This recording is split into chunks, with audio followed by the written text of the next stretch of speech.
तो भाई लोग कैसे हो। आज मैं आप लोग के सामने बांकेलाल की स्टोरी लेके आया हूँ, उल्टा योग। चलिए कहानी स्टार्ट करते हैं। बचपन में शंकर भगवान के साथ की गई एक शैतानी के कारण बांकेलाल की कुंडली में शंकर भगवान ने ये योग पैदा कर दिया था कि वो जिसका भी बुरा करेगा उसका भला ही होगा, और उस घटना से बांकेलाल को भी अल्प लाभ होगा। ऐसा ही हो रहा था, किंतु मैं भी हटी हूँ, हार नहीं मानूंगा। उम्मीद पर ये दुनिया कायम है। इसी विश्वास के साथ राजा विक्रम सिंह के खिलाफ षड्यंत्र रचता ही रहूँगा कि कभी तो मेरा षड्यंत्र शंकर भगवान के सांप को काट कर विक्रम सिंह को लगेगा और वो मेरे षड्यंत्र का शिकार होकर मारा जाएगा, और तब मैं बनूंगा विशालगढ़ का राजा। आखिर किसी न किसी दिन तो मेरा ये स्वप्न पूरा होगा ही होगा। लेकिन यदि मैं षड्यंत्र रचना ही छोड़ दूंगा तो उम्मीद भी न रहेगी। शिकारी शिकार करने के लिए ही मचान पर चढ़ते हैं। ये बांकेलाल किसका शिकार करना चाहता है? आज बांकेलाल एक निश्चय करके ही वृक्ष पर चढ़ा था। आज नगर से गुजरते समय मैंने भाषण राम बापू का भाषण सुना। राम भक्ति पर दिया उनका भाषण सुनते ही मेरी आंखें तुरंत खुल गई और मस्तिष्क भी तुरंत ही जागृत हो गया। मैंने आज तक जितने भी कार्य किए भगवान शंकर का नाम लेकर किए, क्योंकि कहते हैं जय जय शिव शंकर, कांटा लगे ना कंकर। अर्थात जो शंकर भगवान का नाम लेवे उसका कोई संकट न सतावे। किंतु भाषण राम बापू राम भक्ति की महिमा का गुणगान कर रहे थे कि ले राम का नाम और कर संकट का काम तमाम। तो इस बार मैंने निश्चय किया है कि मैं भगवान राम की तपस्या करूंगा और उनसे इच्छित फल प्राप्त करूंगा। जय श्री राम। बांकेलाल ने पुष्पांजलि, धूप, दीप, अगरबत्ती इत्यादि के पश्चात तपस्या आरंभ की। हे राम, हे राम, हे राम, राम राम राम राम राम, मरा मरा मरा मरा मरा मरा। अरे ये मचान तो हिलने लगी।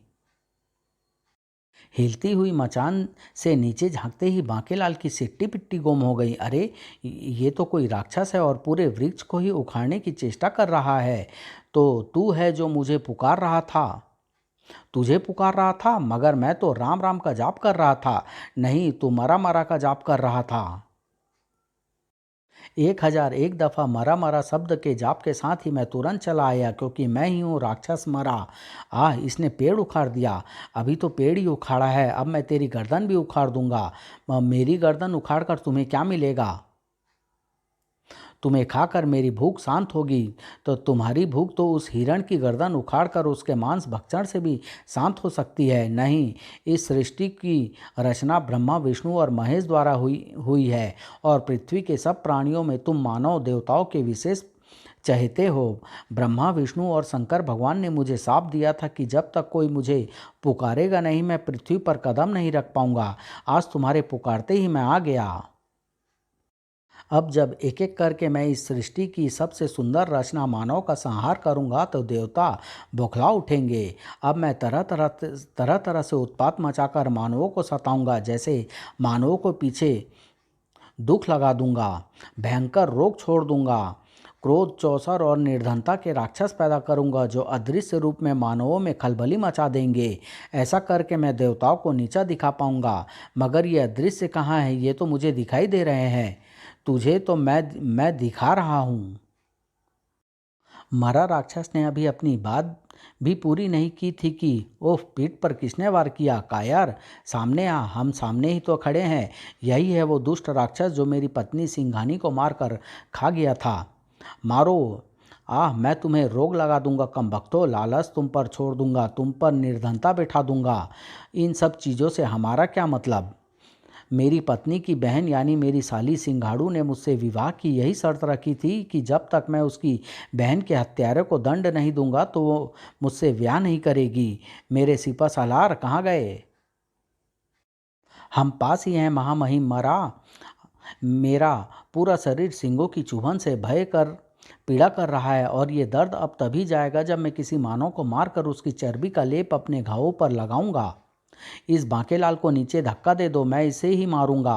पर वो तो दूसरे वृक्ष पर बैठा है, तब उसको धक्का कैसे दे सकते हैं? वृक्ष से उतरकर उसके पास जाकर कम भक्तो, लेकिन अगर वो नोकीले सिंगों वाला खतरनाक वन्य प्राणी बारहसिंगे फिर से आ गया तो?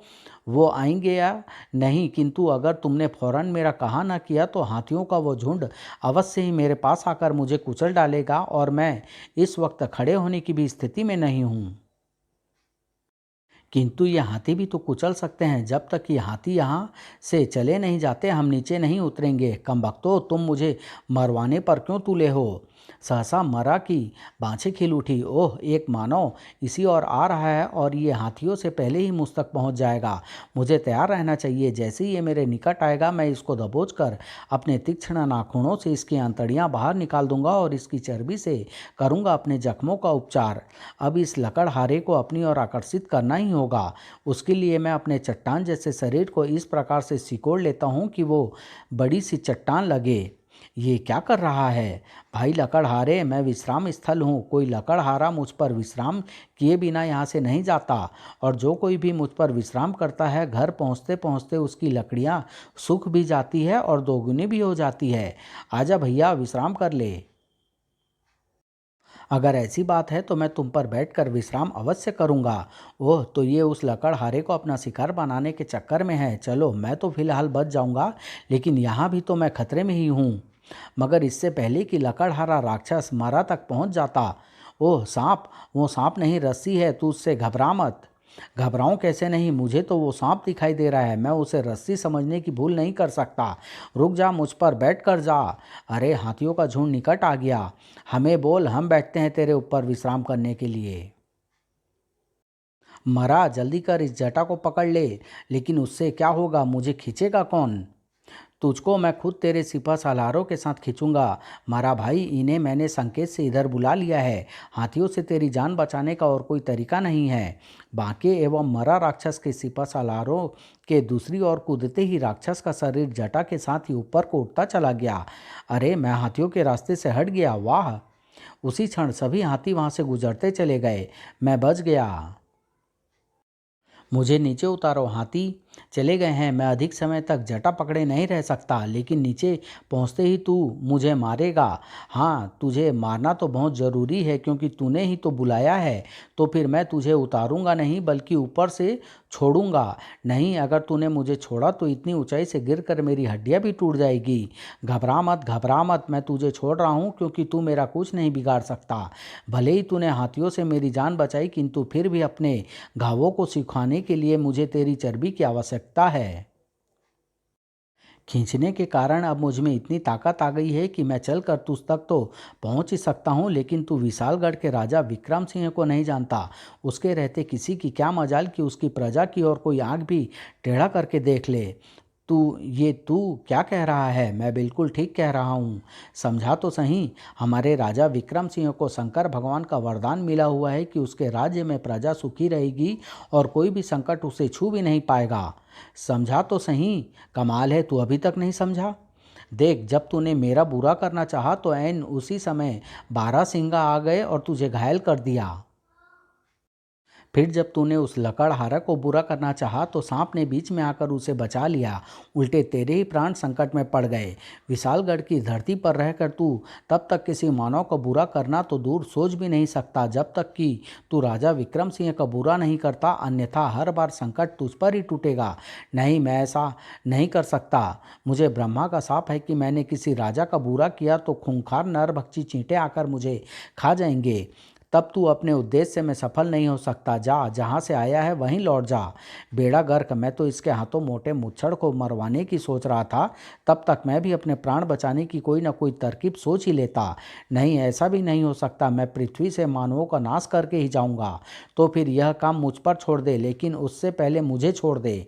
बांकेलाल के कहने पर राक्षस ने उसे स्वतंत्र कर दिया। तब अब जल्दी से मुझे बता कि राजा विक्रम सिंह का बुरा किस प्रकार से होगा। अगर उसका बुरा नहीं हुआ तो फिर मैं तेरा बुरा हाल करूंगा। उसका बुरा अवश्य होगा। बांकेलाल का मस्तिष्क बड़ी तीव्रता से चल रहा था। ये तो और भी अच्छा हो गया। इसका साफ है कि यदि इसने किसी राजा का बुरा किया तो इसको खूंखार चींटे हजम कर जाएंगे, जबकि मुझे शंकर भगवान का वरदान प्राप्त है कि मैं जिसका भी बुरा करूंगा उसका भला ही होगा। ब्रह्मा के शाप के कारण ये तो राजा का बुरा करेगा नहीं, और यदि बुरा मैं करूंगा तो उसका होगा भला। इस प्रकार ये मुझे कभी नहीं मार पाएगा। बांकेलाल, तू क्या सोच रहा है? मैं सोच सोच रहा हूँ मरा भाई कि मोटे मुच्छड़ का बुरे से बुरा मैं किस प्रकार करूँ। तो फिर क्या सोचा, राजा विक्रम का बुरा करने के लिए मुझे तुम्हारे इन सब सिपसलारों की आवश्यकता पड़ेगी। मैं स्वयं तो राजा के विरुद्ध इनको इस्तेमाल नहीं कर सकता, किंतु तुम्हें प्रयोग के लिए दे सकता हूँ। तो फिर अब तुम तमाशा देखो, तुम्हारे सिपहसालारों की मदद से मैं राजा का बाजा बजा दूंगा। मगर इस दौरान मैं कहाँ पर रहूंगा। तू यहीं जंगल में रहेगा और कहाँ रहेगा। लेकिन तू मुझे बड़ा घाग लग रहा है। अगर तू मेरे सिपहसालारों को धोखा देकर भाग गया तो फिर क्या होगा। फिर तुझे समाप्त करने के लिए मैं तुझे कहाँ पर ढूंढूंगा, क्योंकि तुझे मारना भी तो बहुत ज़रूरी है। ठहर, मैं तेरे सिर पर खूसट का तेल लगा देता हूँ। ये कैसा तेल है। अगर तू मेरे सिपहसालार को धोखा देकर कहीं भागा तो खूसट का ये तेल अपना असर दिखाने लगेगा और तू बुढ़ा खूसट बनने लगेगा। चंपी मालिश तेल मालिश। अब तू जा राक्षस के बच्चे, तुझे तो मैं देख ही लूँगा। अचानक बांके लाल का भार इतना बढ़ कैसे गया। बांके लाल अपने घोड़े पर सवार होकर महल जा पहुंचा। सिपहसालारो तैयार हो जाओ, महल आ गया है, राजा इसी के अंदर रहता है। ये किसको कह रहा है। बांकेलाल अदृश्य राक्षस सिपहसालारों को साथ लेकर महल में राजा के समक्ष प्रस्तुत हुआ। महाराज की जय हो। आओ बांकेलाल, तुम सही समय पर आए हो। महारानी, बांकेलाल को भी फल खिलाओ। जी नहीं महाराज, क्षमा करें, ये मेरी पूजा के फल हैं जिन्हें मैं केवल आपको ही खिला सकती हूँ। किंतु खाते समय बांकेलाल आ गया है तो उसे भी पूजा का कुछ न कुछ प्रसाद मिलना ही चाहिए। यदि बांकेलाल चाहे तो मीठे फलों के छिलके खा सकता है। फलों का असली रस व ताकत तो छिलके में ही होती है। बांकेलाल, प्रसाद समझकर छिलकों को ग्रहण करो। मोटे मुच्छड़ मनहूस, तेरे शरीर पर जो मांस रूपी मोटा छिलका चढ़ा हुआ है, अब तो उसके उतरने का समय आ गया है, जिन्हें मैं कुत्तों को खिलाऊंगा। किंतु प्रत्यक्ष में बांकेलाल मुस्कुरा कर बोला, मैं तो आपका दास हूँ महाराज, छिलकों में भी स्वाद पालूंगा। किंतु महारानी जी ने ये कैसी पूजा की है। बांकेलाल, शमशान घाट के राजा शमशानी ने चेतावनी दी है कि यदि विशालगढ़ की बागडोर चुपचाप उसको न थमाई तो वो पूरे विशालगढ़ को शमशान बना देगा। ऐसी गीदड़ भभकियों तो हमें मिलती ही रहती है। हम उसकी धमकियों से भयभीत नहीं हुए, किंतु महारानी तो महारानी ही ठहरी। इसने सद्बुद्धि देवता को प्रसन्न करने के लिए पूजा की है, ताकि शत्रु को सद्बुद्धि मिले और वह अपने विनाश की ओर कदम ना बढ़ाए, और अगर वो ऐसा करे तो उसे इसका अंजाम भी भुगतना पड़े। विनाश तो आपकी ओर कदम बढ़ा भी चुका है महाराज, और मुसीबत मेरे साथ महल में आ भी चुकी है। महाराज, राजा शमशानी का नाम मैंने भी सुना है कि वो युद्ध के लिए निकलने से पहले अपने शत्रुओं की चिताओं का सामान एक एक करके चेतावनी स्वरूप भेजता है, जैसे अंतिम संस्कार की मिट्टी, अर्थी, लाल कपड़ा, काले तिल, जौ, तेल, लकड़ियाँ इत्यादि। अगर उसका कोई शत्रु उसकी बात नहीं मानता तो फिर वो भयंकर आक्रमण कर देता है और चिता के उसी सामान से उसका अंतिम संस्कार करता है। मगर तुम यह सब बताते हुए प्रसन्न क्यों हो रहे हो। मैं तो उसकी हिमाकत पर यह सोचकर प्रसन्न हो रहा हूँ कि जब गीदड़ की मौत आती है तो गांव, नगर व कस्बों की ओर ही भागता है। ओह, ये बात, फिर तो हमें भी प्रसन्न होना चाहिए। तभी सेनापति घबराया हुआ वहाँ पहुँचा। महाराज महाराज, राजा शमशानी ने अर्थी भेजी है। क्या। महाराज के हिसाब से तो ये छोटी है। महाराज, आप तो हंस रहे हैं। हाँ सेनापति, इस पर तो मैं पूरा ही नहीं आऊँगा। बांकेलाल, इतनी देर क्यों लगा रहा है, हमें इसके पीछे लगने का आदेश देता क्यों नहीं। हाँ हाँ, देता हूँ। बांकेलाल, तुम क्या दे रहे हो। हाँ, कुछ नहीं, मैं ये कह रहा था कि इस अर्थी का जवाब राजा शमशानी को मैं देता हूँ। अवसर देखकर बांकेलाल ने मरा राक्षस के सिपहसालारों को चुपके से आखिर आदेश दे ही डाला, जाओ तुम सब राजा पर सवार हो जाओ। तो हम चलें, अप्पा हूण चल दे हैंगे। जल्दी जल्दी करो, राजा पर सवार हो जाओ। ओह, ये क्या हो रहा है। मुझे ऐसा लग रहा है जैसे मुझ पर कोई चीज़ चढ़ रही है। क्रोध में अपना आकार छोटा किया और विक्रम सिंह के सिर पर सवार हो गया। तुम सबको पता है ना कि मैं क्रोध हूँ, और सबसे पहले मैं अपना असर दिखाऊंगा, क्योंकि क्रोध ही सारी बुराइयों की जड़ है। मैं वो बला हूँ जो बने बनाए कामों को भी बिगाड़ देता हूँ। और अभी शुरू होगा मेरा यानी चौसर का काम, क्योंकि क्रोध के बाद बुद्धि भ्रष्ट करने में मेरा कोई सानी नहीं है। मेरा भार थोड़ा और बढ़ गया है। चौसर के बाद आरंभ होता है मेरा यानी निर्धनी का काम। मेरे उत्पात से बचना आसान नहीं होता। बांकेलाल हुण अप्पादा की होगा। महाराज, आप अपना भार बढ़ने से चिंतित ना हो। अभी आपने जो फल खाए हैं ये भार उन्हीं फलों का है। निर्धनी के बाद बारी मेरी आती है। मुझे कहते हैं दुख, मेरा भार तो बढ़ता ही जा रहा है। इतनी हेकड़ी क्यों दिखा रहा है रे दुख के बच्चे। मेरे बिना तेरी क्या हस्ती है। सारा संसार मुझे रोग के नाम से जानता है। बांकेलाल, मेरा भार बहुत बढ़ गया है। मैंने इतने सारे फल थोड़ी ही खाए हैं, और फिर फल तो मैं पहले भी खाता रहा हूँ, बल्कि कई कई बार तो मैं टोकरे के टोकरे फल खा जाता हूँ, किंतु मेरा भार मुझे कभी भी इतना बढ़ा हुआ नहीं लगा। आखिर हम इस मोटे पर लद ही गए। अब देखो हमारा कमाल। कहीं आप राजा शमशानी द्वारा भेजी गई अर्थी के आकार को देखकर चिंतित तो नहीं हो गए। कहीं आपको लग रहा हो कि अगर आप इस पर पूरे नहीं आए तो फिर आपको शमशान तक कैसे पहुंचाया जाएगा। अगर ऐसी नौबत आई तो अर्थी की ज़रूरत ही नहीं पड़ेगी, हम हाथी की सूंड से पहुंचा देंगे। राजा विक्रम का क्रोध एकाएक ही भड़क गया। राजा शमशानी, उसकी ये जुर्रत कि हमें अर्थी भेजे। इस पर मेरा असर होना आरंभ हो गया। सेनापति, राजा शमशानी को अर्थी के जवाब में अर्थी भेजो। किंतु महाराज, ऐसा करना खतरनाक होगा। ये तो खामखा युद्ध के गले पड़ने वाली बात होगी। वो मारा, इस पर क्रोध हावी हो रहा है। इस बार ऐसा युद्ध होगा कि मोटा अपने शरीर के ऊपरी हिस्से के बिना ही महल वापस लौटे। मोटे का बुरा हाल ही होना चाहिए। मरा को तो मैं देख लूँगा। महाराज, ये आपको एकाएक क्या हो गया है। आप तो युद्ध के विरुद्ध हैं, किंतु अर्थी भेजकर राजा शमशानी ने मेरा अपमान किया है, और मैं अपने अपमान का बदला उससे अवश्य लूँगा। बांकेलाल, महाराज को अब तुम ही समझा सकते हो। महारानी जी, राजा तो महाराज ही हैं। उन्होंने ये फैसला सोच समझ कर ही किया होगा। राजा शमशानी अर्थी का जवाब अर्थी में देखकर क्रोध से पागल हो गया। राजा विक्रम सिंह की ये जुर्रत कि उसने मुझे अर्थी भेजी। मैं उसकी ईंट से ईंट बजा दूंगा। उसे तुरंत मुर्दे जलाने की 350 सेर लकड़ियाँ भेजो। राजा विक्रम का तो क्रोध से और भी बुरा हाल हो गया। उसे भी लकड़ियों का जवाब लकड़ियों में भेजो।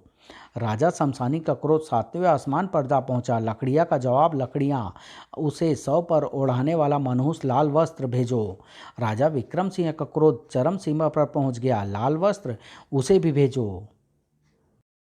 राजा शमशानी क्रोध से बावला हो गया। अर्थी उठाने वाले 4 वासिंदा भी भेजो। राजा विक्रम सिंह को इस बार क्रोध से दौरा सा पड़ गया। उसे भी 4 आदमी भेजो। राजा शमशानी का तन बदन सुलग गया। कुछ और बचा क्या है भेजने को। बस महाराज, इसके बाद तो क्रियाक्रम होता है और राख और अस्थियाँ बचती है। तो फिर राख और अस्थियाँ भेजो, पर कुछ न कुछ जरूर भेजो। किंतु महाराज, ये सब आपकी अर्थी का सामान है। आपके जीवित रहते हम आपकी अस्थियां और राख कैसे भेज सकते हैं।